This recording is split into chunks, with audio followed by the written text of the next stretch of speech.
anyos na batang babae sa India ang nagulungan ng kotse sa daan. Nabuhay pa kaya ang bata mula sa tinamong pinsala? Ang susunod na pangyayari ating alamin maya-maya.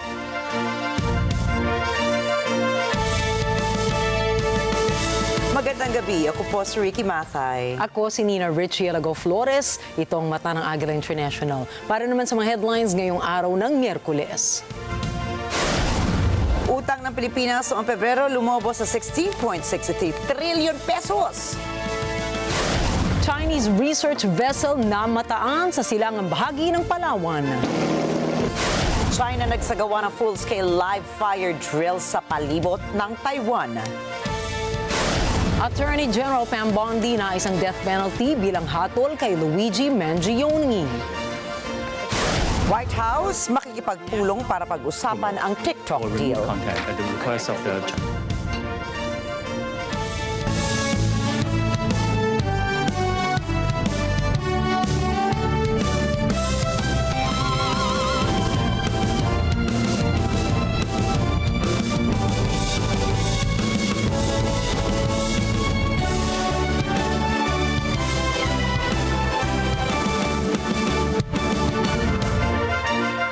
Pumaro na po sa 16.63 trillion pesos ang total outstanding debt ng Pilipinas itong February 2025. Mas mataas ito kumpara sa naitala noong Enero na 16.31 trillion pesos.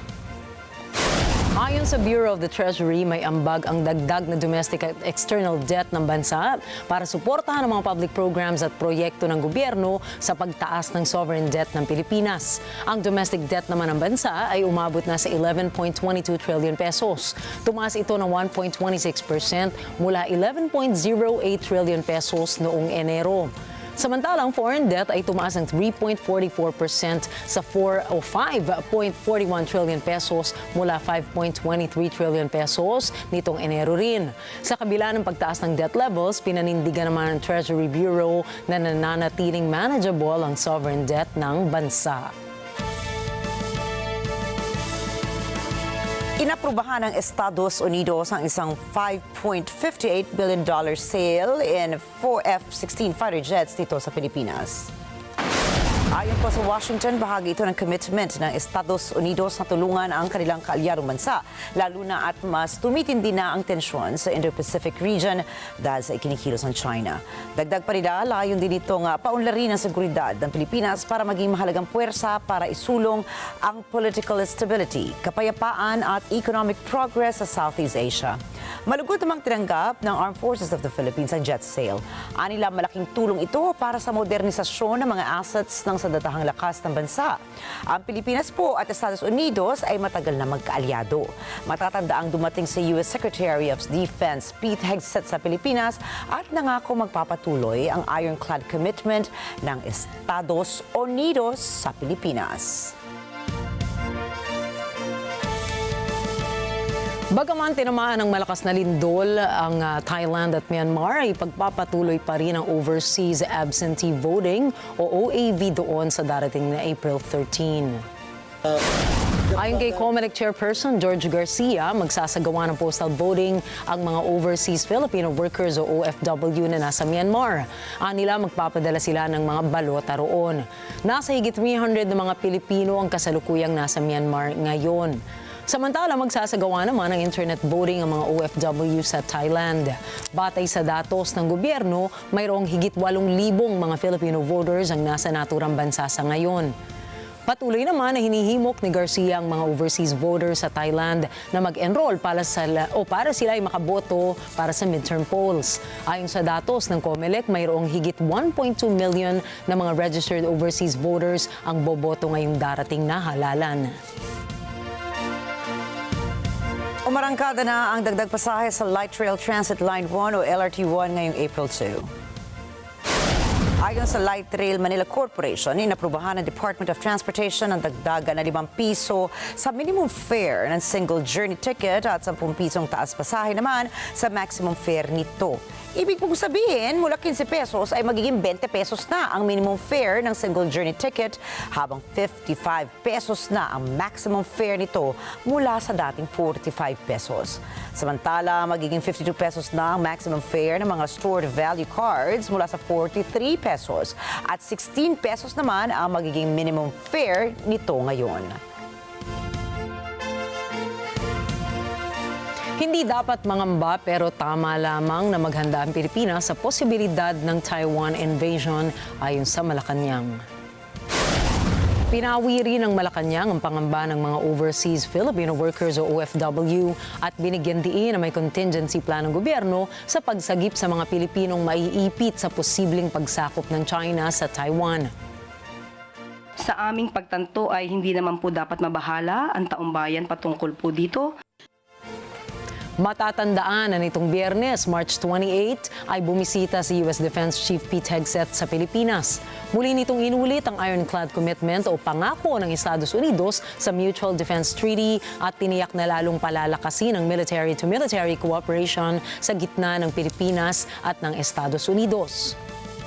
Your visit to the region, and especially the fact that you have come to the Philippines as your first stop, is a very strong indication and sends a very strong message of the commitment of both our countries to continue to work together to maintain the peace in the Indo-Pacific region, within the South China Sea. He and I both want to express the ironclad commitment we have to the Mutual Defense Treaty and to the partnership, economically, militarily. Samantala, sa tingin ni Senador Joel Villanueva, dapat kumilos ang Department of Migrant Workers at Department of Foreign Affairs para agad na mailikas ang mga OFW sa Taiwan sa ligtas na lugar. Naniniwala rin ang mga senador sa posibleng invasion sa Taiwan dahil nangyari na ito sa Ukraine. Batay sa datos ng gobyerno, halos nasa 25,000 na mga Pilipino ang nasa Taiwan ang posibleng maapektuhan sakaling magkaroon nga ng tensyon doon. Kung mangyayari pan po yan, hindi po tayo dapat magtulog-tulog sa ating posisyon at sa trabaho. Lagi po tayong handa. Pero again, ang detalye pong iyan ay ibibigay po natin sa ating Defense Secretary at kay AFP Chief. Sinabi naman ni Castro na tama lamang na maghanda ang Pilipinas gaya ng paalala ni Armed Forces of the Philippines Chief of Staff General Romeo Bronner.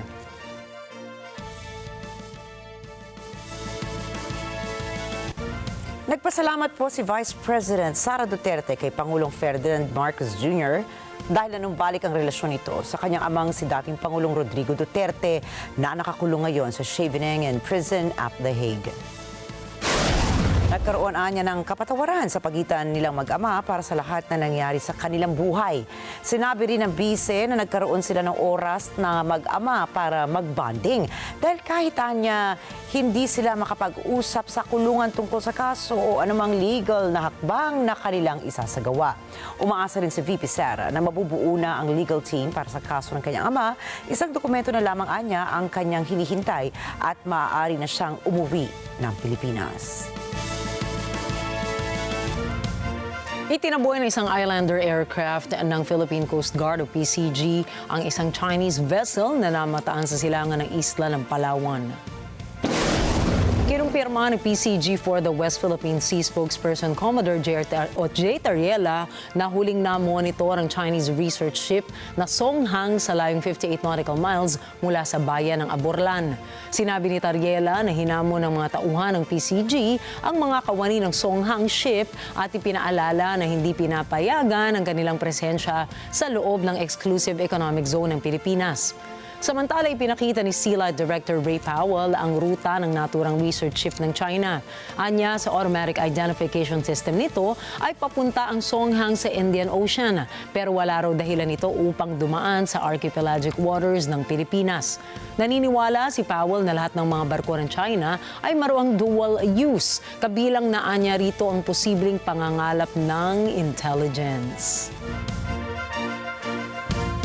Pinagre-resign ang pinagsusumite ni Department of Information and Communications Technology or DICT Secretary Henry Agila ang unqualified courtesy resignation ng lahat ng kasalukuyang Undersecretary, Assistant Secretary at maging ang Director ng DTIC o DICT.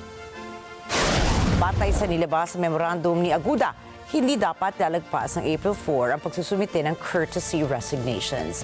Layo ng nasabing direktiba na mabigyan ng kalayaan ang bagong kalihim na magampanan ang kanyang tungkulin at makapagtalaga ng mga mamamahala sa iba't ibang sektor ng DICT.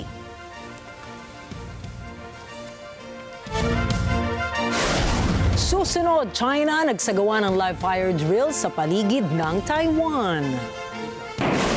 Putin magdaragdag ng sundalo para sa malakas na opensa. At mga bangkay ng rescue workers nakuha sa Gaza. Mga balitang yan sa pagbabalik ng Mata ng Agila International.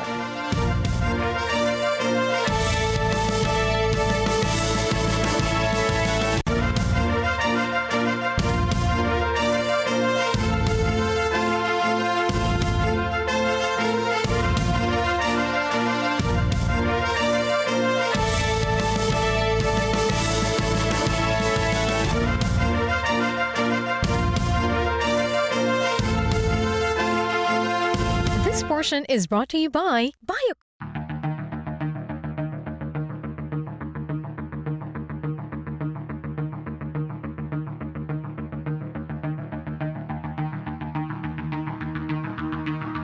Kwentuhan. Yan ang araw-araw nating pagsasaluhan. Mag-aagahan tayo sa Barangay Bulihan, Malolos, Bulacan. Gigisingin natin ang mga taga-Barangay 183, Zone 20, Pasay City. Sa Miyerkules, balik tayo sa Barangay 739, Zone 80, San Andres, Malate, Manila. Sure na good ang morning ng mga taga-Barangay Poblasyon, Muntinlupa City. Yes na yes naman ang Biyernes sa Barangay Pulang Lupa 1, Las Piñas City. Gawin nating daily morning habit ang panonood na LTE Love to the Best and everything. Let's get together sa NET25.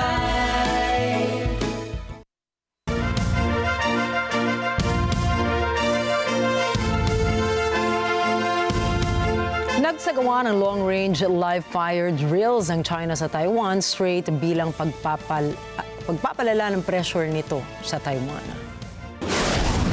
中方有关联合演训是对台独分裂势力的严重警告和有力遏制，是捍卫国家主权、维护国家统一的正当必要行动。民进党当局顽固坚持台独立场，妄图以外谋独、分裂国家，是螳臂挡车，注定失败。中国终将统一，也必将统一的历史大势不可阻挡。 Naglabas ang China Central Television ng pag-eensayong ginagawa ng PLA Eastern Theater Command kung saan makikitang gumagamit sila ng mga rocket launch vehicles upang pumunta sa mga base locations at nagpapalipad ng mga live rounds sa isang tagong lugar. Base naman sa ulat ng Taiwanese Defense Ministry, nagpadala ang China ng hindi bababa sa 10 military warships malapit sa 24 nautical mile contiguous zone ng bansa noong kinaumagahan ng Miyerkules. Tumugon naman ang Taiwan kung saan nagpadala rin sila ng sariling puwersa sa lugar. Ayon sa Eastern Theater Command, naglayag din ang mga warship ng China sa katubigan sa gitna ng Beijing at Taiwan bilang parte ng Straight Thunder 2025A exercise. Matapos ng ilang routine sail, ay nagpalipad rin ito ng live ammunition at active rockets sa teritoryo ng China sa Taiwan Strait. Sinabi ng Chinese military na ginagawa nila ito upang magsilbi bilang babala laban sa kasarinlan ng independent island nation ng Taiwan. Dagdag pa rito ay tinawag nilang isang parasite si Taiwanese President Lai Ching-te. 数十年来，中国并吞台湾、消灭中华民国的野心，没有一天改变过。不仅仅持续文攻武吓，对台湾社会的统战渗透也愈来愈严重。 从2005年，中国颁布所谓的反分裂国家法，把武力并吞台湾视为国家任务；到去年6月，发布所谓的“惩毒22条”，将所有不接受台湾是中华人民共和国一部分的所有人都视为惩戒对象，作为伤害台湾人民的借口。每一个人的警觉与行动，就是对抗统战渗透最坚强的防线。只有团结，才能抵抗分化。只要每个国民都在国家的繁荣和安全的目标上扮演自己的角色，齐心合作，没有什么可以击倒我们。今天力量。Naniniwala naman ang ibang mga eksperto na ginawa ito ng China bilang tugon sa pahayag ni President Dict na isang foreign hostile force ang Beijing sa kanilang rehiyon. Sa ngayon ay patuloy na inaangkin ng China ang Taiwan bilang parte ng kanilang teritoryo umano, isang paniniwalang mariing itinatanggi ng Taiwan. 中国作为区域一员，近日持续在台海周边以及印太区域，包括纽澳、日韩、菲律宾、南海等等区域各方的国际海域，以军事挑衅、海上灰色地带袭扰等等单边行径，破坏区域的安全稳定，也片面升高了区域情势，公然挑战国际秩序，这是国际社会公认的麻烦制造者。总统府对此严厉的谴责。赖总统在第一时间已经指示国安与国防等相关单位严密的应处，对于相关状况都有全面的掌握。面对外部威胁，我政府会持续捍卫民主自由的宪政体制，有信心、有能力可以捍卫国家主权，守护人民的安全，维护社会安定。 Samantala, nasa Moscow naman po si Chinese Foreign Minister Wang Yi upang palakasin ang bilateral cooperation sa gitna ng dalawang bansa. Pagdating niya ay nagtungo kaagad si Wang Yi sa Tomb of the Unknown Soldier sa may Kremlin upang magbigay pugay sa mga sundalo ng Russia na lumaban noong World War II, kung saan lumaban bilang bahagi ng Allied Forces ang samahan ng France, Great Britain, the United States, the Soviet Union at China. Matapos dito ay sinalubong naman ni Russian Foreign Minister Sergei Lavrov si Wang Yi sa kanyang opisina upang makipagpulong ukol sa pagpapatatag ng relasyon ng dalawang bansa. Bukod dito ay ibinoses ni Wang ang ideya ng panunumbalik ng ugnayan ng Washington at Moscow.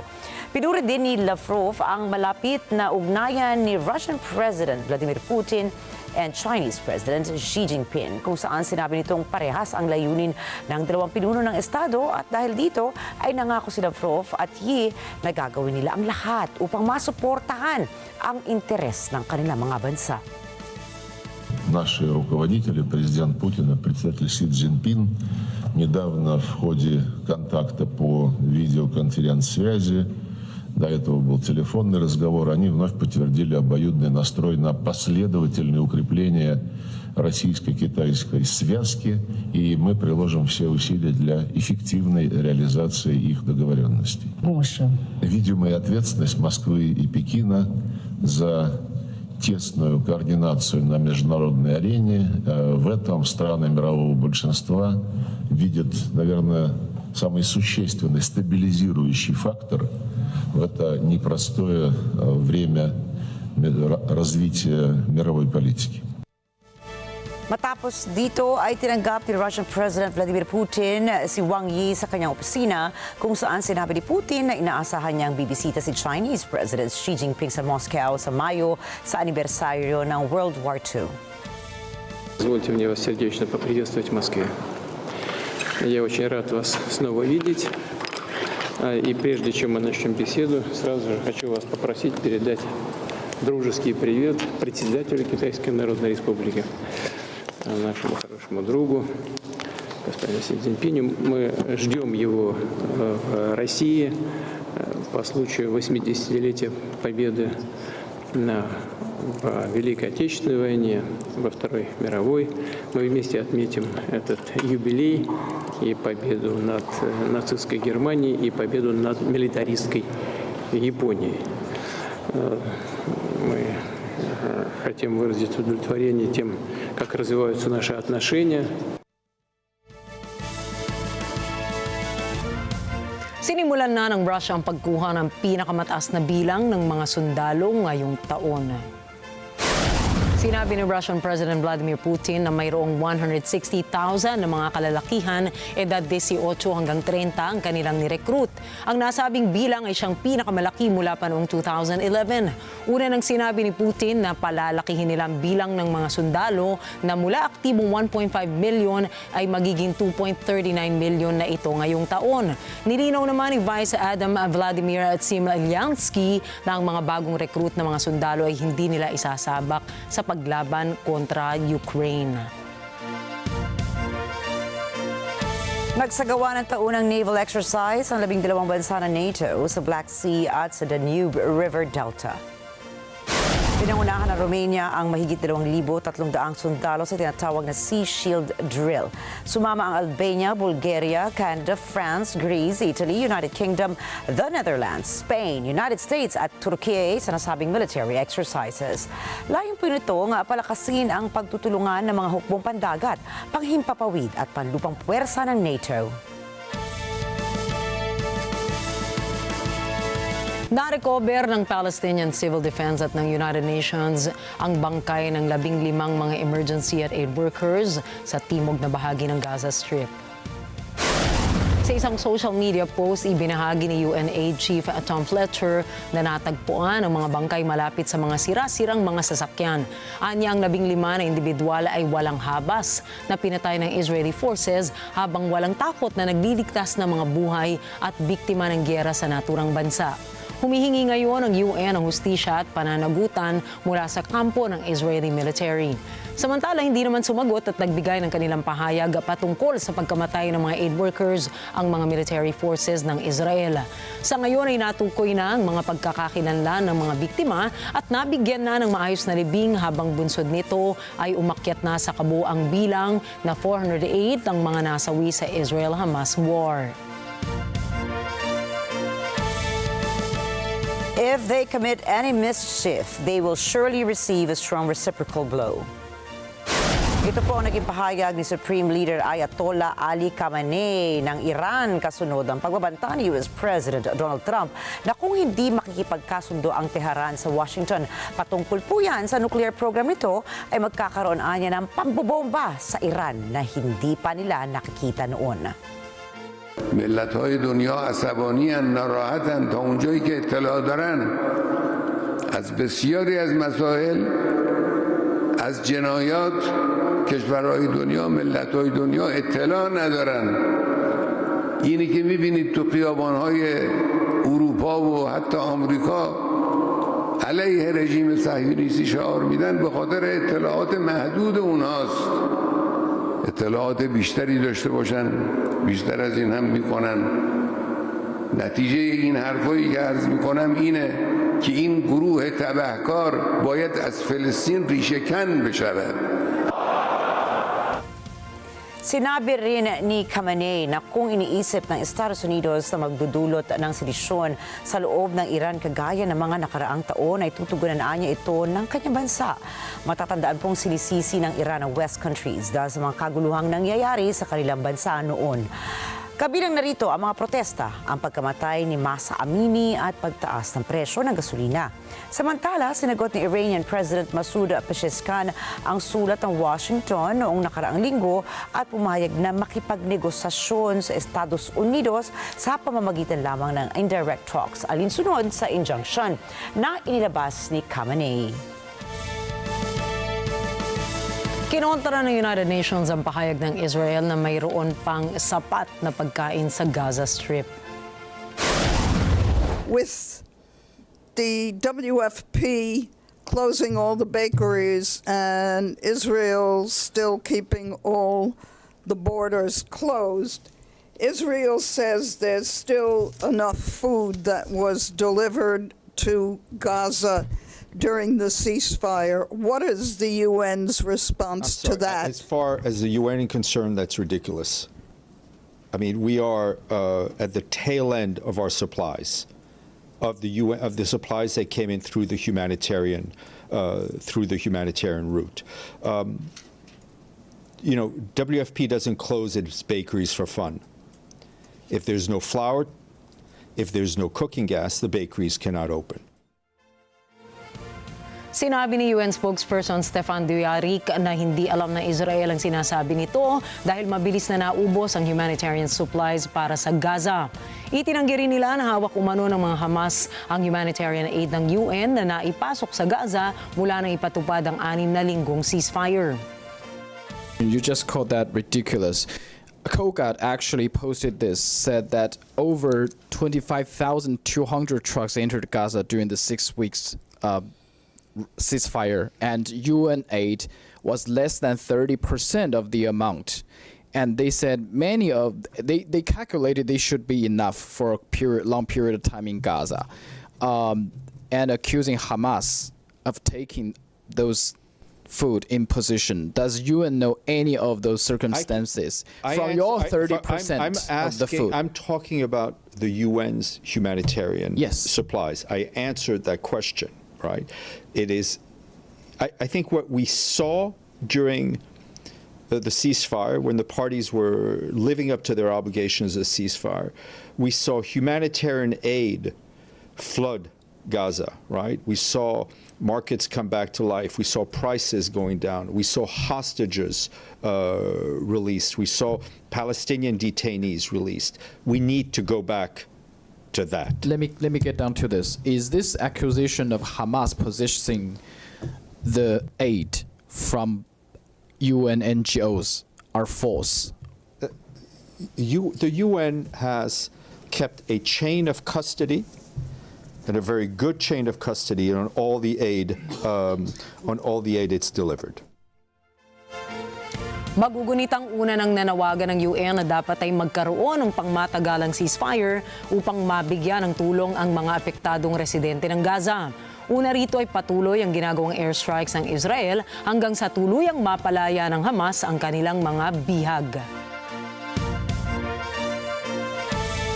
Muli naman binantaan ni U.S. President Donald Trump ang mga Houthi rebels sa Yemen at mga kaalyado nilang Iranian na kanila itong aatakihin. They have been hit harder than they've ever been hit, and they want us to stop so badly. And they've got to stop. They've got to say no mas. But I can only say that the attacks, it's attacks every day, every night. It's not just the one. You're talking about one. The attacks have been very successful, even beyond our wildest expectations. We've hit them very hard, very successfully, and we're going to do it for a long time. We're going to keep it going for a long time. Sinabi nito na magsasagawa ang U.S. ng matinding airstrikes hanggang matigil ang ginagawa ng mga pag-atake sa mga barko. Hindi anya sila hihinto hanggang mawala na ang banta sa freedom of navigation. Titigil lamang sila kapag mahinto na ang pag-atake ng mga Houthi sa mga barko ng Estados Unidos. Noong nakaraan ay nagpadala ang Estados Unidos ng liham. Nauna nang nagbanta rin sa Houthis rebels na ituloy nila ang pag-atake sa Israel at shipping lane sa Red Sea hanggang itigil ng mga sundalo na ang Israel ang pag-atake sa Gaza.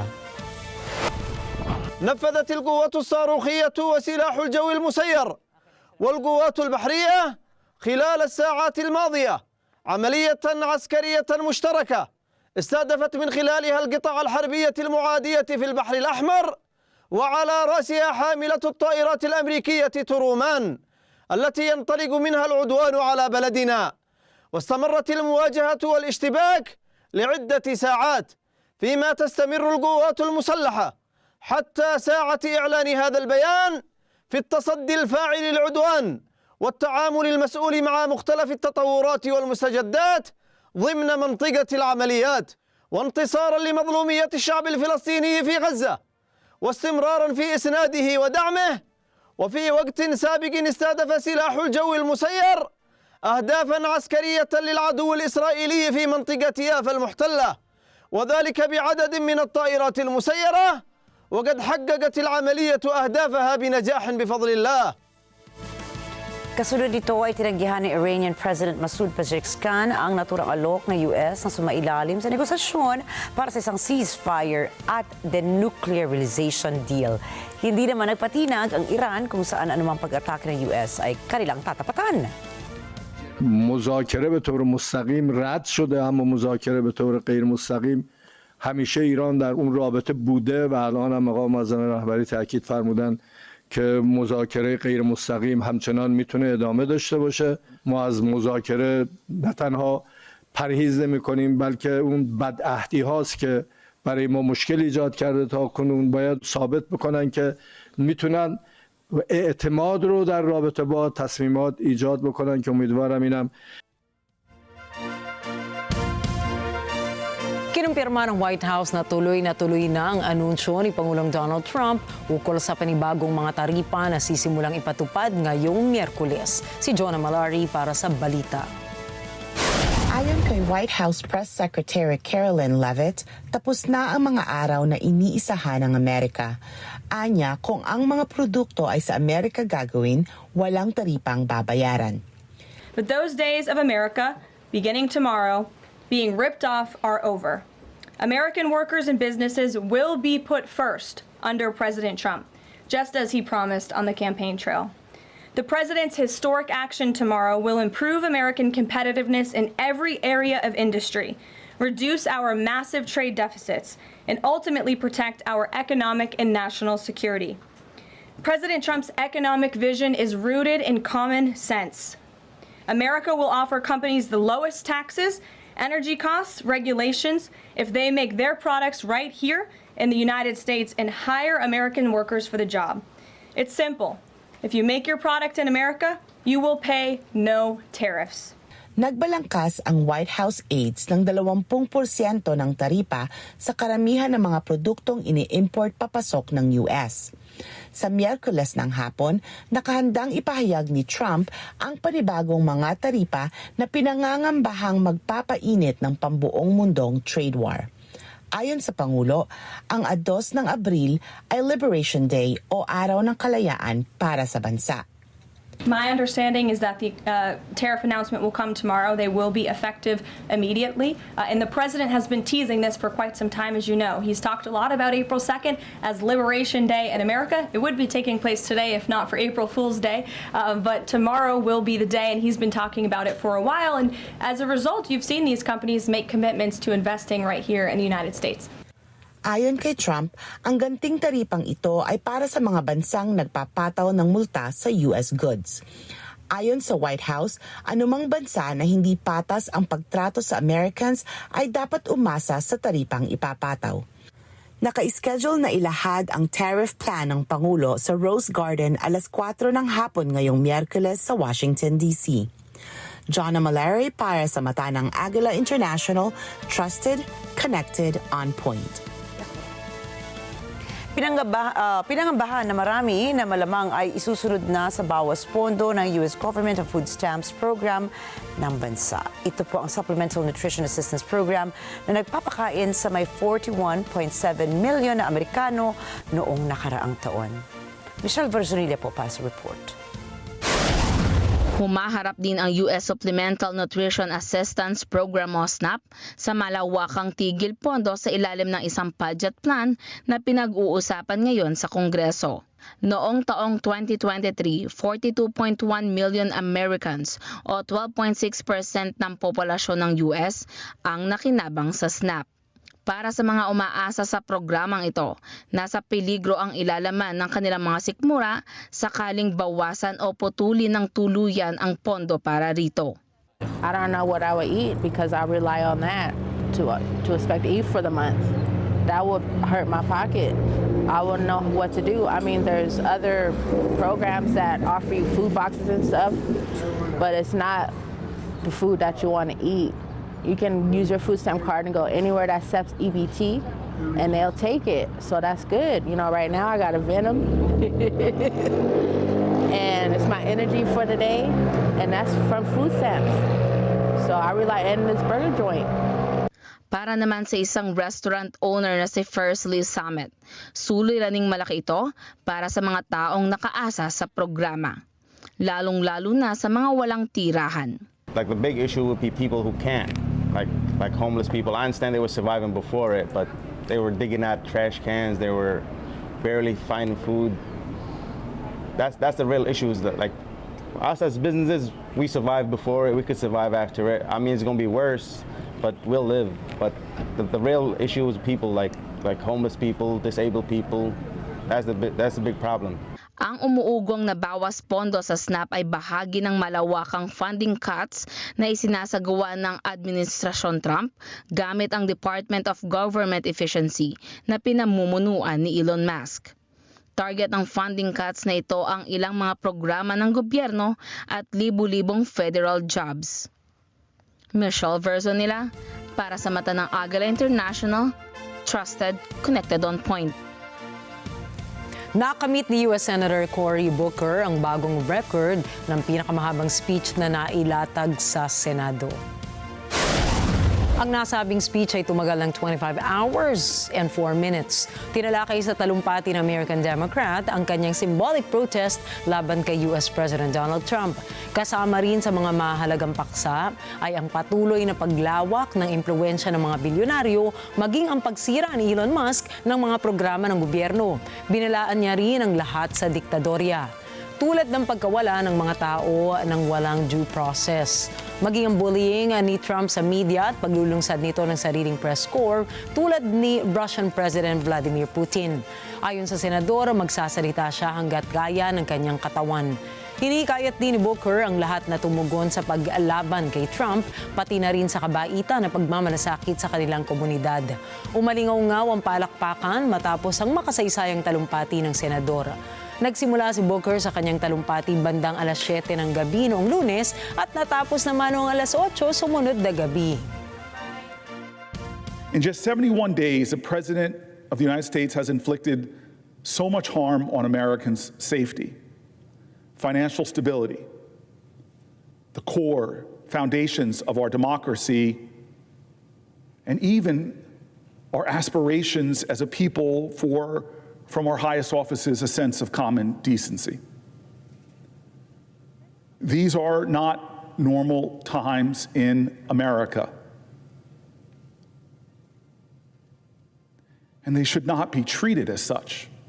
John Lewis, so many heroes before us would say that this is the time to stand up, to speak up. This is the time to get in some good trouble, to get into necessary trouble. I can't allow this body to continue without doing something different, speaking out. The threats to American people and American democracy are grave and urgent, and we all must do more. We all must do more against them. But those 10 words, if it is to be, it is up to me. All of us have to think of those 10 words, 10 two-letter words. If it is to be, if it is up to me, because I believe generations from now will look back at this moment and have a single question. Where were you? Where were you when our country was in crisis and when American people were asking for help? Help me. Help me. Did we speak up? When 73 million American seniors who rely on Social Security were to have that promise mocked, attacked, and then to have the services undermined, to be told that there will be no one there to answer if you call for help. When our seniors became afraid and worried and panicked because of the menacing words of their president, of the most wealthy person in the world, of cabinet secretaries, did we speak up? When the American economy in 71 days has been upended, when prices at the grocery store were skyrocketing and the stock market was plunging, when pension funds, 401ks were going down, when Americans were hurting and looking up, where the resounding answer to this question was no. Are you better off economically than you were 71 days ago? Where were you? Ayon kay Attorney General Pam Bondi, inirekomenda niya na ipataw ang naturang parusa para kay Luigi Mangione na inaakusahan ng pagpatay sa United Healthcare CEO na si Brian Thompson noong Disyembre. Ang desisyon ay bahagi ng kampanya ni U.S. President Donald Trump laban sa karahasan at pagsuporta sa Make America Safe Again. Giti Bondi ang pag-atake isang premeditated cold-blooded assassination na maaring magdulot din ng panganib sa iba pang tao sa lugar. Binaril si Thompson sa labas ng isang hotel sa New York noong ika-4 ng Disyembre at inaresto si Mangione makalipas ang ilang araw sa Pennsylvania sa isang nationwide manhunt. Tumanggi si Mangione na umamin sa mga kasong isinampa laban sa kanya sa estado at hindi pa nagbibigay ng pahayag sa mga kasong isinampa sa korte. Naniniwala ang mga otoridad na nag-ugat ang motibo ni Mangione sa galit laban sa mga U.S. health insurance companies. Dahil sa kaso, nagkaroon ng diskusyon tungkol sa U.S. healthcare system kung saan maraming mamamayan ang nagpahayag ng pagkadismaya sa mataas na gastusin at mga patakaran ng insurance. Susunod, bata sa India patay matapos magulungan ng kotse. Mag-ina nakaligtas sa car crash sa Thailand. At White House naghahanda na para sa TikTok deal. Mga balitang yan at iba pang mga balita sa pagbabalik ng Mata ng Agila International.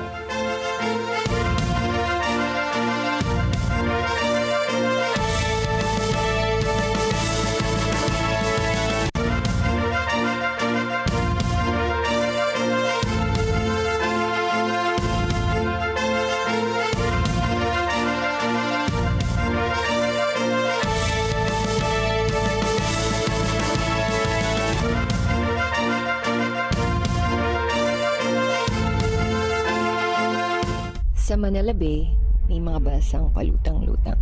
Pero hindi ito pangkaraniwan. Dahil ang mga balsang ito, nagsisilbing tirahan ng ilan nating kababayan. Lagi pong laban sa alon, sa hangin. Kasi pwede kaming sirain, buwagin yung pamilya namin dahil lang sa malakas na hangin, alon. Yun po, lagi namin binabantayan.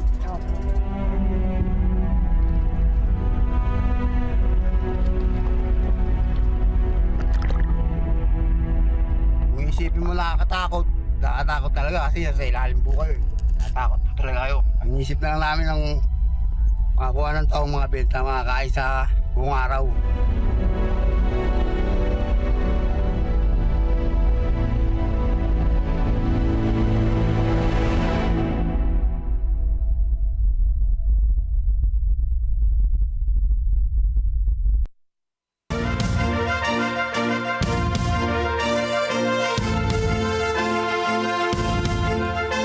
Labis namang nagluluksa ang mga magulang ng 12 anyos sa batang babae matapos magulungan ito ng kotse habang naglalaro lamang ito sa daan.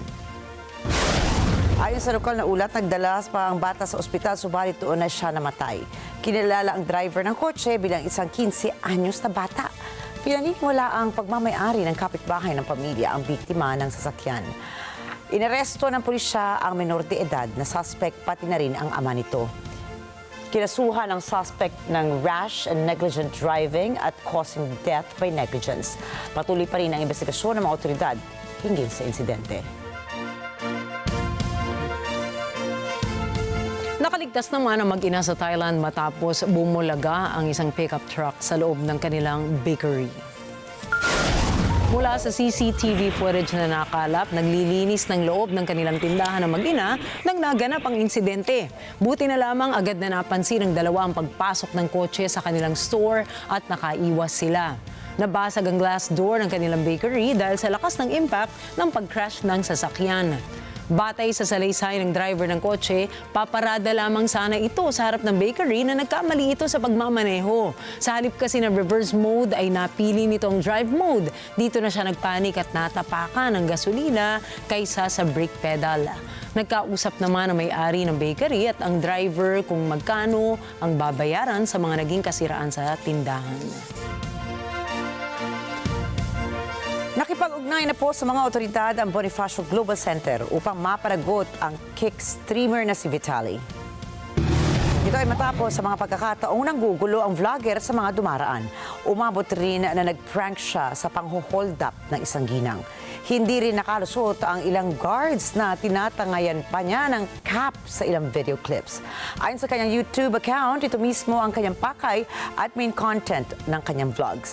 Patuloy ang koordinasyon ng BGC sa Philippine National Police upang mailatag ang mga kinakailangan legal na hakbangin upang maisaayos ang sitwasyon.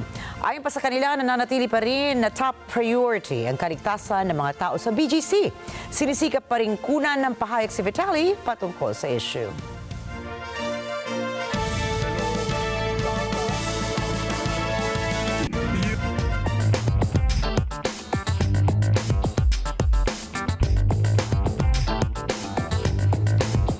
Makikipagpulong si Pangulong Donald Trump sa kanyang mga aide para asikasuhin ang kahihinatnan ng TikTok. Gayon din tatalakay ng mga posibleng investors na bibilhin ang social media site mula sa ByteDance. The American people need the truth. Matatandaan na noong January 19 nang dapat ay ipatupad ang TikTok ban, ngunit sa bisa na inihaing executive order ni Trump ay binigyan ito ng 75-day reprieve para makapaghanda ang kumpanya. Matatapos na ito bukas, Abril 5. Mula rito, muling nag-aalala ang ByteDance kung idadivest ba ang TikTok mula sa kanila dahil national security concerns o haharap ito sa total ban. May mga impormasyon mula sa mga sources sa Estados Unidos na posibleng bilhin ng mga kumpanyang Oracle, Blackstone at Microsoft ang TikTok.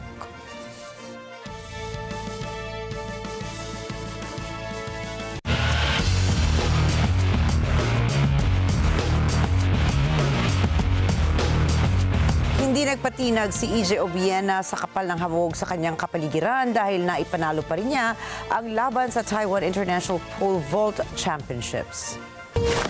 Naiuwi ng Pinoy pole vaulter ang gintong medalya nang mapagtagumpayan nito ang 5.50-meter high na obstacle. Ito ang unang pole vault competition na sinalihan ni Obiena para sa outdoor season matapos siyang hindi makasali sa indoor championships. Nangako si Obiena sa kanyang mga taga-suporta na kanyang dedepensahan ang mga nakamit niyang karangalan sa mga nagdaang kompetisyon. Nagpakita na naman ang trademark performance si Stephen Curry sa Warriors-Grizzlies match habang pasok sina Tyrese Haliburton at ang Indiana Pacers sa 2025 NBA playoffs. Si Kyle Lara para sa play-by-play. And Steph behind Draymond hitting a three. And that's 13 years of playing together. Nagtagumpay ang Golden State matapos magpaulan ng Warriors guard na si Stephen Curry ng 52 points na may 12 3-pointers laban sa Memphis Grizzlies na may final score na 134-125. Nalagay sila sa panglima ng Western Conference standing na nagtiyak ng kanilang pwesto para sa 2025 NBA playoffs. Sinamahan rin siya ni Jimmy Butler na may 27 points at ang defensive guard na si Draymond Green na may 13 points, 10 rebounds at 12 assists. Sa kabila ng pagkatalo, pinangungunahan ni Ja Morant ng Memphis na may 36 points at 6 assists, kasama ni Jaren Jackson Jr. na may 22 points. Deep three! He's got 8! Can they score on this end? Haliburton got it! It's a three! Raises his hands to the sky! He's trying to get the fans in. Samantala, pasok ang Indiana Pacers sa 2025 NBA playoffs na pang-apat sa Eastern Conference standing matapos mapatalsik ng Portland Trail Blazers ang Atlanta Hawks sa ika-7 spot ng bracket. Ipinanalo nila ang kanilang huling 9 na laro kabilang ang kanilang laban sa Sacramento Kings na may final score na 111-109. Kyle Lara para sa mata ng Agila International. Trusted, connected, on point. Looney a corner three! He got another!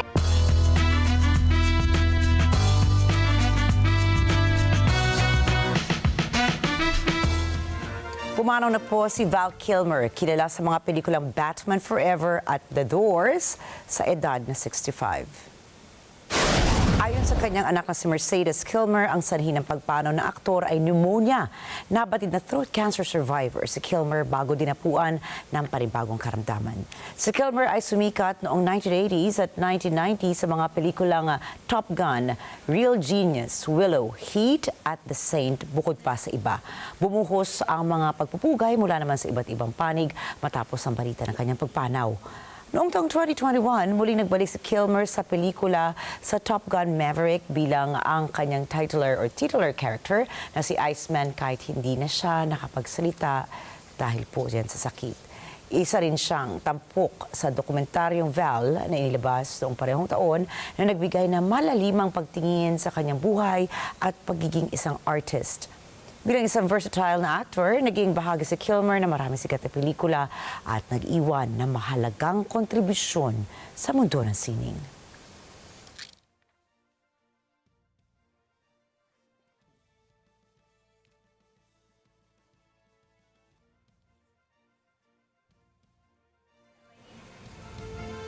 Sa iba pang balita, pasok ang salitang gigil sa mga bagong salitang Filipino sa Oxford English Dictionary at 10 iba pa.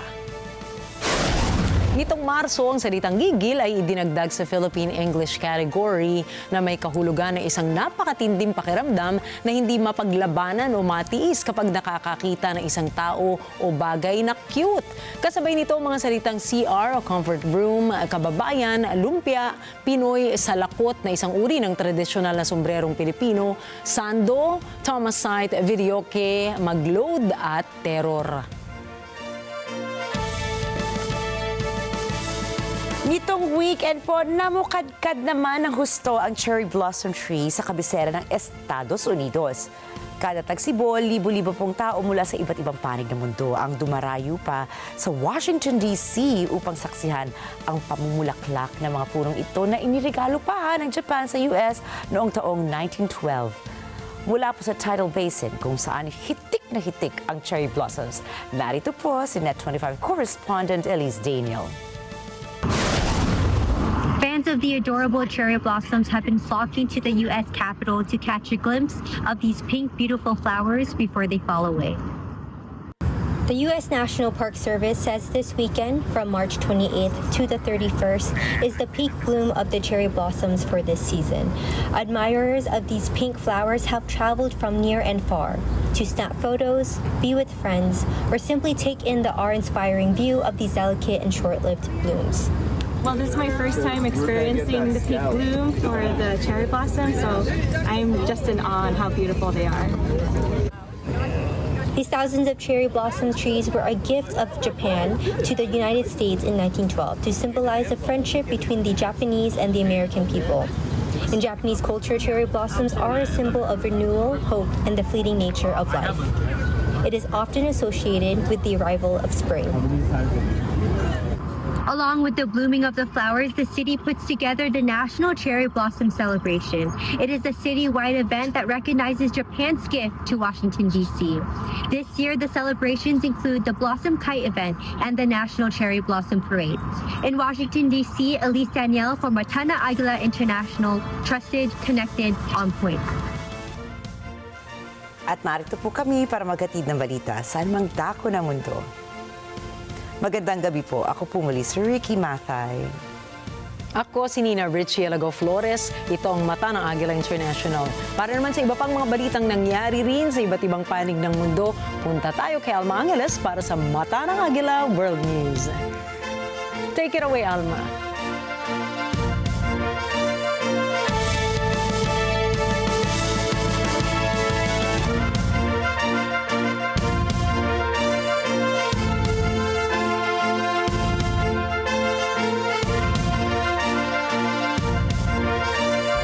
Thank you, Nina and Ricky. Good evening, everyone. I'm Alma Angeles for NET25 World News. On tonight's headlines.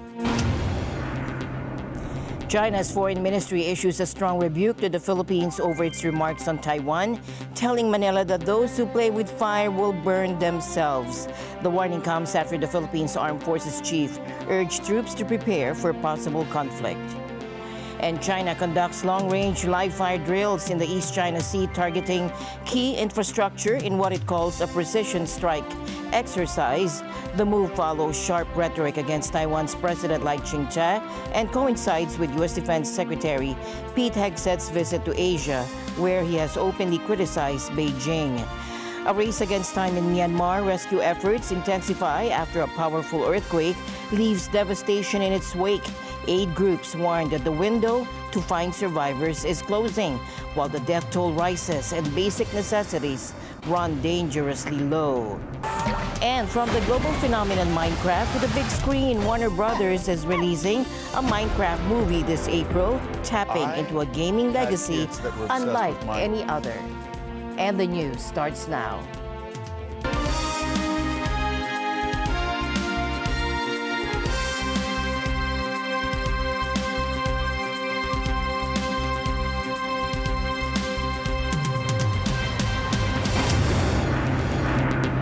China has ramped up its military exercises, conducting long-range live-fire drills in the East China Sea today, an escalation of its ongoing maneuvers around Taiwan.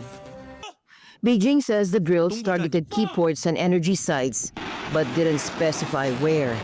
This comes as China intensifies its rhetoric against Taiwan's President Lai Ching-te, calling him a parasite just days after the U.S. Defense Secretary Pete Hegseth visited Asia and criticized Beijing.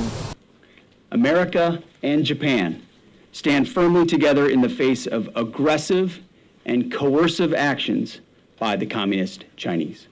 As we talked about, peace through strength is a very real thing. Deterrence is necessary around the world, but specifically in this region, in your country, considering the threats from the Communist Chinese.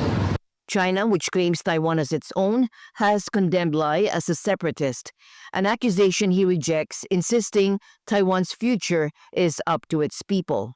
Taiwan's defense ministry reported 76 Chinese aircraft and 15 warships operating near the island in the last 24 hours, with Chinese Coast Guard vessels engaging in harassment drills. A military video released by China showed missile strikes and animated explosions over Taiwanese cities, home to key military bases. The U.S., Japan, and the EU have condemned the drills, warning they heighten tensions and threaten regional security. The accusations against China by a handful of countries and organizations ignore facts, distort the truth, and interfere in China's internal affairs. China strongly deplores and firmly opposes this. The Taiwan question is purely part of China's internal affairs, which brooks no foreign interference. What truly undermines peace and stability across the Taiwan Strait are the separatist moves in Taiwan and the external forces that embolden them. The joint military exercises serve as a resolute punitive response to the wanton provocations by Taiwan authorities led by Lai Ching-te in pursuit of separatism, a stern warning to Taiwan separatist forces attempting to disrupt cross-strait peace, and a responsible action to safeguard national sovereignty, security, and territorial integrity. No external force has the right to make irresponsible remarks on this. As long as Taiwan's separatism provocations persist, countermeasures against them will continue without pause. We will never allow anyone, any force to split Taiwan from China by any means, and will take all necessary measures to resolutely safeguard national sovereignty and territorial integrity. Despite the show of force, Taiwan says its trade and travel remain unaffected. In my perspective, I think the government should increase the military defense capability. We insist that we, Taiwan, are a country, but I think we can soften our stance and interaction with China. We don't need go head-to-head against them, in case any unwanted accident happens. That's how I feel.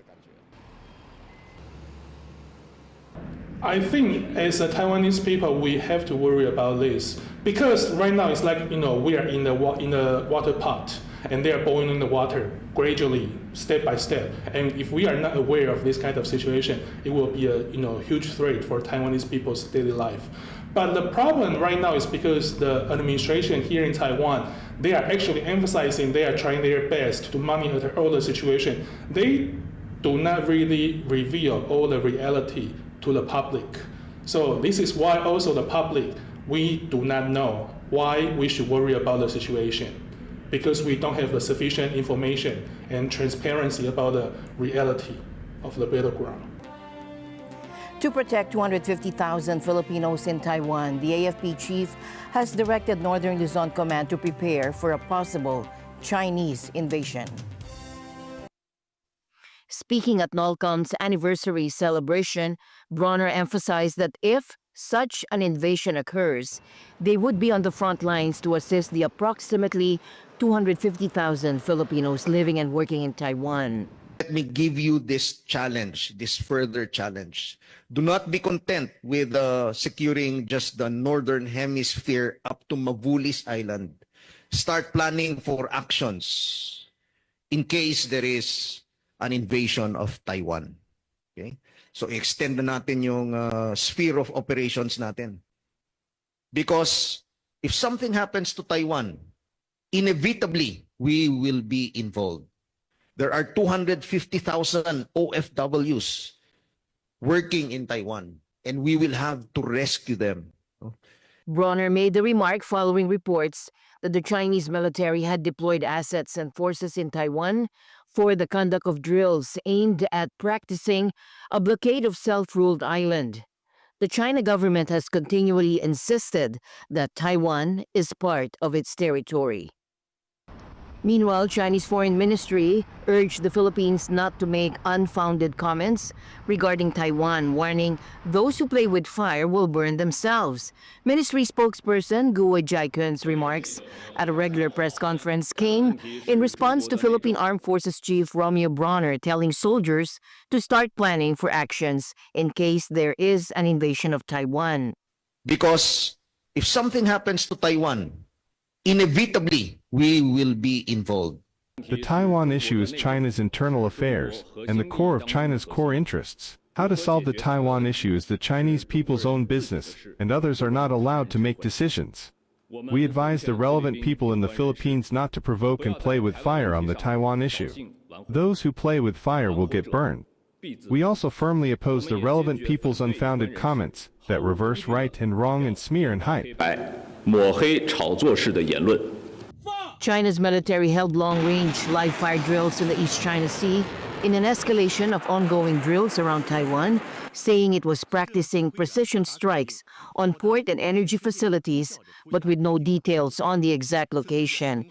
The exercises follow a rise in Chinese rhetoric against Taiwan President Lai Ching-te, who China called a parasite on Tuesday, and come on the heels of U.S. Defense Secretary Pete Hegseth's Asia visit, during which he repeatedly criticized Beijing. The United States has taken a significant step to bolster its defense ties with a key Southeast Asian ally. Take a look. The U.S. State Department has cleared a possible $5.58 billion deal to sell 20 F-16 fighter jets to the Philippines. The packages includes 16 F-16C, Block 70-72 jets, and 4 F-16B models, coming just days after Defense Secretary Pete Hegseth's visit to Manila, where he pledged stronger defense ties. While this is a major step, the sale isn't final yet. Congress has 30 days to object, though such moves are rare. The deal includes 24 engines, advanced radars, and a range of munitions from air-to-air missiles to guided bombs. The U.S. Defense Security Cooperation Agency says the sale will boost the Philippine Air Force's ability to patrol its waters, conduct air support, and improve defense coordination with U.S. forces. Lockheed Martin is set to be the main contractor. North Korea is condemning a new U.S. Japan missile agreement, calling it a dangerous escalation. Pyongyang says it's proof of Washington's push to militarize Japan. The agreement reached during U.S. Defense Secretary Pete Hegseth's visit to Tokyo focuses on co-producing advanced air-to-air missiles, and North Korea claims this fuels regional instability. Hegseth emphasized the importance of Japan's role in deterring China, and he also spoke of reorganizing U.S. forces in Japan to a war-fighting posture. Soon we will add additional personnel in Tokyo and at U.S. Forces Japan headquarters to conduct activities that will strengthen our bilateral bonds and deepen our operational cooperation. This also means reorganizing U.S. Forces Japan into a warfighting headquarters, increasing its staff and giving its commander the authorities needed to accomplish new missions. As I mentioned in our meeting, America and Japan, we seek peace. But as my first platoon motto says, those who long for peace must prepare for war. We must be prepared. Japan's Defense Minister Nakatani confirmed the agreement, highlighting the crucial need for stable missile delivery and also suggesting the co-production of surface-to-air missiles. 特にミサイルの安定供給には双方にとって重要であり、日米の防衛産業の協力取得、維持、整備、定期協議、大キャスの枠組みのもとに、空対空ミサイルアムラーブの共同生産の早期開始に向けて取り組みを加速するということで一致をいたしました。また私から SM6 対空ミサイルについても共同生産の可能性を追求したところであります。North Korea, through its state media KCNA, argues this cooperation shows military and aggressive intentions aimed at regional countries. They specifically mentioned the AIM-120 missile system, saying it adds strategic instability to the Asia-Pacific. The agreement comes as the U.S. is also upgrading its military command in Japan, further fueling North Korea's concerns. Pyongyang claims the U.S. has been encouraging Japan's military expansion for decades. The U.S., however, sees Japan as a cornerstone of regional security, particularly in deterring China. With North Korea's strong condemnation and the U.S. and Japan's increasing military cooperation, tensions in the region continue to escalate, raising concerns for stability across Northeast Asia. Devastation and desperation grip Myanmar. Now this following a catastrophic earthquake, aid groups warn the window to find survivors is closing fast as the death toll climbs and the need for basic necessities becomes critical. The 7.7 magnitude quake, the strongest to hit Myanmar in over a century, has left a trail of destruction, toppling buildings and displacing entire communities. Military ruler Min Aung Hlaing says the death toll is expected to exceed 3,000. The earthquake has compounded the already dire situation in Myanmar, a country ravaged by civil war since the 2021 coup. Aid groups are struggling to deliver essential supplies amidst infrastructure damage and ongoing conflict. What I saw was devastating. Entire communities have been flattened. Children and families are sleeping out in the open with no homes to return to. I met children who were in shock after witnessing their homes collapse or the death of a family member, and some have been separated from their parents and others are unaccounted for. Hospitals are overwhelmed and rescue efforts are hampered by damaged infrastructure and the ongoing civil war. The UN reports 50 children and 2 teachers killed when their preschool collapsed in Mandalay. As of today, almost 3,000 are dead and thousands more injured and missing. And the devastation is really alarming. Colleagues are reporting buildings turned to rubble, homes destroyed, and significant damage to roads and bridges and other infrastructure. Electricity supplies are still down in many places and phone communication is patchy at best. And added to this, the destruction of hospitals and a lack of clean water. One of the worst parts of the city, WFP team said that almost every house had been destroyed either by the earthquake or a major fire that followed in that area. So people are anxious and afraid. Even if buildings are standing, many don't want to return home. The civil war, with its internet and communication blackouts, further complicates relief efforts. Rebel groups accuse the military of airstrikes even after the quake, though a ceasefire has been declared by a major rebel alliance. There are entire communities that were without water, food, shelter, medicines, and money. And yet the crisis is still unfolding. While we were there were multiple tremors that were continuing, and the search and rescue operations were ongoing. Bodies were being pulled from the rubble. And yesterday I was at a hospital where a search and rescue team pulled 20 bodies out over the last 2 days. With aftershocks continuing and basic necessities dwindling, the humanitarian crisis in Myanmar is deepening, demanding urgent international attention and aid. Let me be clear, the needs are massive and they're rising by the hour. The window for life-saving response is closing, and across the affected areas, families are facing acute shortages of clean water, food, and medical supplies. The White House confirmed President Trump will impose a new tariffs today, but details remain unclear, fueling fears of a global trade war. Take a look. The president said last night he has made a decision and a determination. I was with him in the Oval Office earlier, and he is going to announce that decision tomorrow. I don't want to get ahead of the president. This is obviously a very big day. He's with his trade and tariff team right now, perfecting it to make sure this is a perfect deal for the American people and the American worker, and you will all find out in about 24 hours from now. And are the car tariffs going to go into effect on April 3rd as scheduled? Correct. Yes, they will. Okay. But what if they're wrong?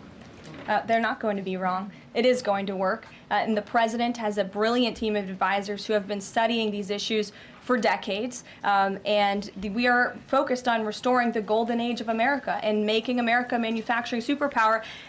My understanding is that the tariff announcement will come tomorrow. They will be effective immediately. And the president has been teasing this for quite some time, as you know. He's talked a lot about April 2nd as Liberation Day in America. It would be taking place today if not for April Fool's Day. But tomorrow will be the day, and he's been talking about it for a while. And as a result, you've seen these companies make commitments to investing right here in the United States. April 2nd, reciprocal tariffs kick in. U.S. President Donald Trump has been calling April 2nd Liberation Day for weeks. It's the day he'll be unveiling an array of new tariffs that could upend the global trade system. Here's what to expect. Trump has threatened tariffs on all countries who, he says, have disadvantaged American goods and workers. Many countries have taken advantage of us, the likes of which nobody even thought was possible for many, many decades, And, that has to stop. White House aides have drafted plans for tariffs of about 20% on most of the $3 trillion of goods imported annually to the U.S. That's according to the Washington Post, which says no final decision has been made. The report also said trillions of dollars made from new import revenue might be used for a dividend or refund to American taxpayers. A White House aide said any report ahead of tomorrow's event is mere speculation. Trump has already imposed tariffs on aluminum, steel, and autos, along with increased tariffs on all goods from China. That's raised tensions with America's largest trading partners and vows of retaliation. Trump argues that American workers and manufacturers have been hurt by free trade deals, which lowered barriers to global commerce. But economists warn that his tariffs will raise prices at home and abroad and hammer the global economy. A 20% tariff on top of the ones already imposed will cost the average U.S. household at least $3,400, according to the Yale University Budget Lab. We are going to be very deliberate in terms of the measures we take to fight for Canada, fight against these unjustified measures by the U.S. administration, but also to protect, to have that minimal impact in Canada. We will not disadvantage Canadian producers and Canadian workers relative to American workers. So there are measures that we can take that at a minimum level the playing field with the United States, and again it depends on the broader measures they take tomorrow, if indeed they do against Canada. Thank you. Nosotros no creemos en el ojo por ojo, diente por diente. We do not believe in an eye for an eye, a tooth for a tooth, because that always leads to a bad situation. Of course, measures are taken because measures are taken on the other side, but the dialogue must continue. It's not about tit for tat, but about what is best for Mexico and how to face this situation. Me pusiste, te pongo, sino de qué es lo mejor para México y cómo afrontar esta situación. President Trump's new tariffs threaten to drive up car prices by thousands of dollars. And first quarter sales show buyers were already reacting. Take a look. U.S. auto sales jumped during the first quarter as the prospect of big import tariffs loomed over the market. Figures out Tuesday show General Motors was the biggest winner, with a 17% surge in sales. It saw strong demand for affordable crossovers like its Chevrolet Trax SUV, which is made in South Korea. There were gains too for big Asian names, including Hyundai, Mazda and Honda. Hyundai Motor North America boss Randy Parker said the past weekend was the best he'd known for a very long time. He credited shoppers rushing to beat the tariffs. Now Donald Trump's new 25% levy on imported cars will kick in from April 3rd. And this is very modest. And what we're going to be doing is a 25% tariff on all cars that are not made in the United States. If they're made in the United States, there's absolutely no tariff. Analysts say that looks certain to drive a big spike in prices and a drop in sales as a result. The effect could be most pronounced for lower-cost vehicles, where profit margins are tighter. On Tuesday, Mercedes had to deny reports by Bloomberg that it would halt all imports of its low-end models. Now the fear is that some Americans will be priced out of the market altogether, with the average selling price of a new car already nearing $50,000. If that drives buyers to look for used vehicles instead, then second-hand prices could also jump. Overall, Tuesday's figures show U.S. new vehicle sales for the quarter hit 3.91 million units, or almost 5% up on this time last year. The Trump administration is facing criticism after mass layoffs at key U.S. health agencies.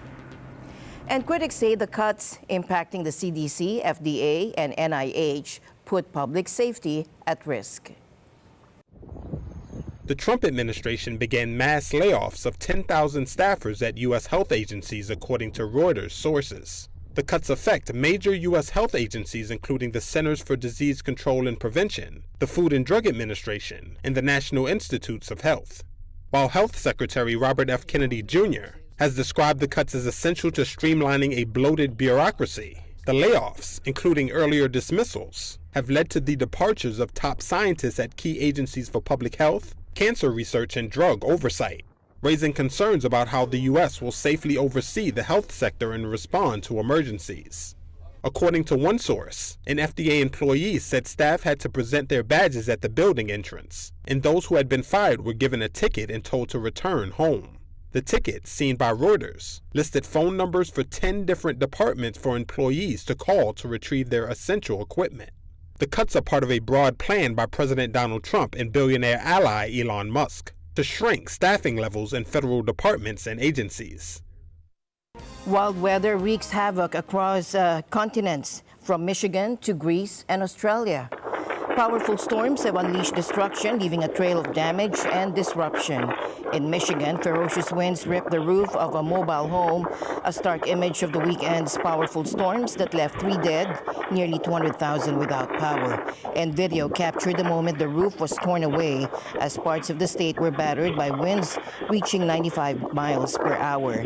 Meanwhile, thousands of miles away in Greece, the Aegean Islands were pummeled by torrential rain, flooding, and hailstorms. Schools and kindergartens were closed on popular tourist islands like Paros and Mykonos.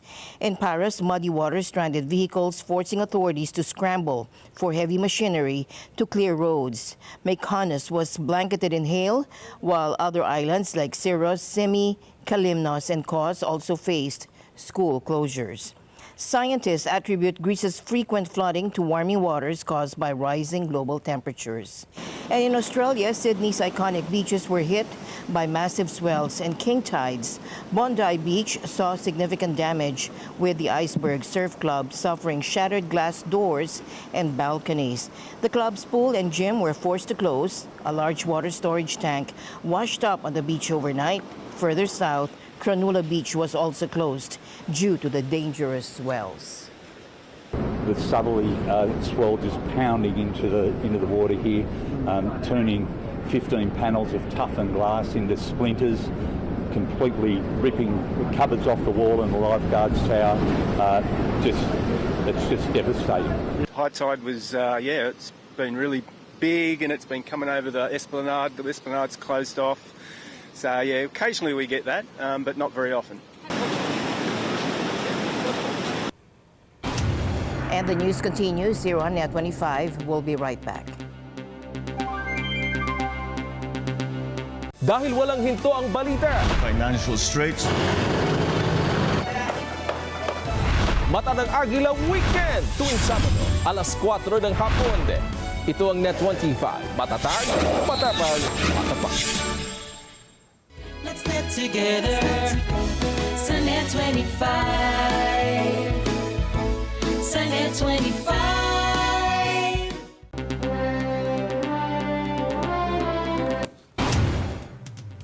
Papua New Guinea is embracing innovation with a major awards ceremony highlighting the country's rising tech and business sectors. And we take you to Port Moresby, where leaders gather to celebrate and inspire the next wave of innovation. Eko Ortelesa Quinola reports from Papua New Guinea. The Business Advantage International and the Port Moresby Chamber of Commerce and Industry host the 3rd Innovation Papua New Guinea Awards 2025. Aimed at educating, inspiring, and connecting all leading innovators from Papua New Guinea and around the world, the conference hosted 100 careers in technology, banks, insurance, microfinance, business heads, and thriving institutions. Keynote speaker, a futurist and one of the panel of judges, Mark Pesce, discussed the rise of artificial intelligence. It's been an amazingly good event. It's really, really wonderful to see all of the great ideas that are coming out of PNG right now. And, you know, it's surprising, I think, how much innovation there is. And it's because this is a real developing, there's a lot of opportunity here, and people need the innovation in order to be able to take the opportunities by the horn. So we've had bankers talking about the use of AI. We've had people talking about the way they're bringing safe water systems to villages in PNG. We've had a whole set of awards. It's been a really exciting event. Director of Environment Health Development Agency, Boa Sengi, was declared winner for the Innovation Papua New Guinea Award for Small Business. We have projects that we implement in communities, and mostly those projects are wash projects, water, sanitation and hygiene. And these projects are normally tailored locally to support women and young girls. So we came here as the award winner of small business because of a concept that we introduced into the WASH program. Other major awards include Large Business, Digital Government, and Female Innovator of the Year. The conference models different displays and leading company business offers and careers in information technology, financial plans, advanced funding to strengthen instant payment systems, and empowering SMEs with AI financial insights. Eko Ortelesa Quinola, Port Moresby, Papua New Guinea, NET25 World News. Finally in our news, can your face reveal your health? A Spanish tech company says its AI can, and also claims it can be used for targeted advertising in large crowds. Take a look. A Spanish technology startup says its AI system can read human emotions, even in large crowds. What's more, they say it can detect a range of neurological conditions. Our mission here is just to try to humanize AI, to make AI more human, make the AI understand much better the communication with the human being. The hope is that it can advance emotional intelligence in AI and spot medical conditions far in advance. Copernica provides real-time emotional intelligence assessments of anyone on its video feed. It uses information from things like voice recognition, body language interpretation, and personality data analysis. Mark Fernandez, Neurologica's U.S. manager, says the technology pulls from a library of over 13 billion data points. This is a single face measurement in pretty high fidelity. You can see here this one's measuring stress, intensity, and positivity. We can measure up to 92 different emotions. This is just showing 3 of them. Our technology is installed in soccer stadiums and airports, and we can determine whether a crowd is interested, enthusiastic, bored, excited, and either dynamically change advertising, or in the case of a soccer stadium, determine whether the crowd is getting so rowdy that somebody needs to intervene. Fernandez says that the technology can even help spot certain medical conditions before they're diagnosed. It turns out that when somebody is more likely to have a stroke or a brain hemorrhage, they start exhibiting unique emotional patterns that are imperceptible to the human eye, but that we can capture with our technology. And they're micro movements of your face, they're dilations of the pupil, and so we can predict weeks before it happens an event like that. The startup is looking to allow other tech creators to use their tools to make emotion reading AI more widely available. Fernandez says Copernica does not capture personally identifying data. It's currently already being used in healthcare, education, security, and defense. And from the global phenomenon Minecraft to the big screen, Warner Brothers is releasing a Minecraft movie this April, tapping into a gaming legacy unlike any other.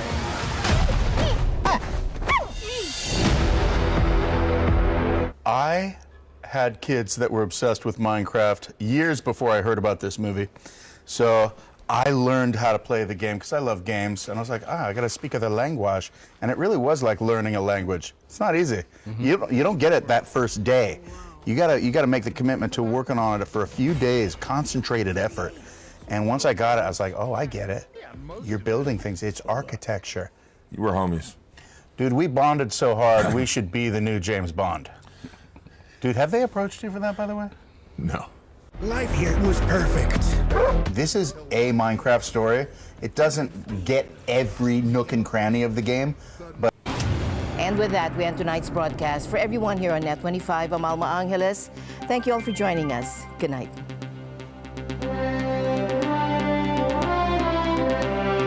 This program is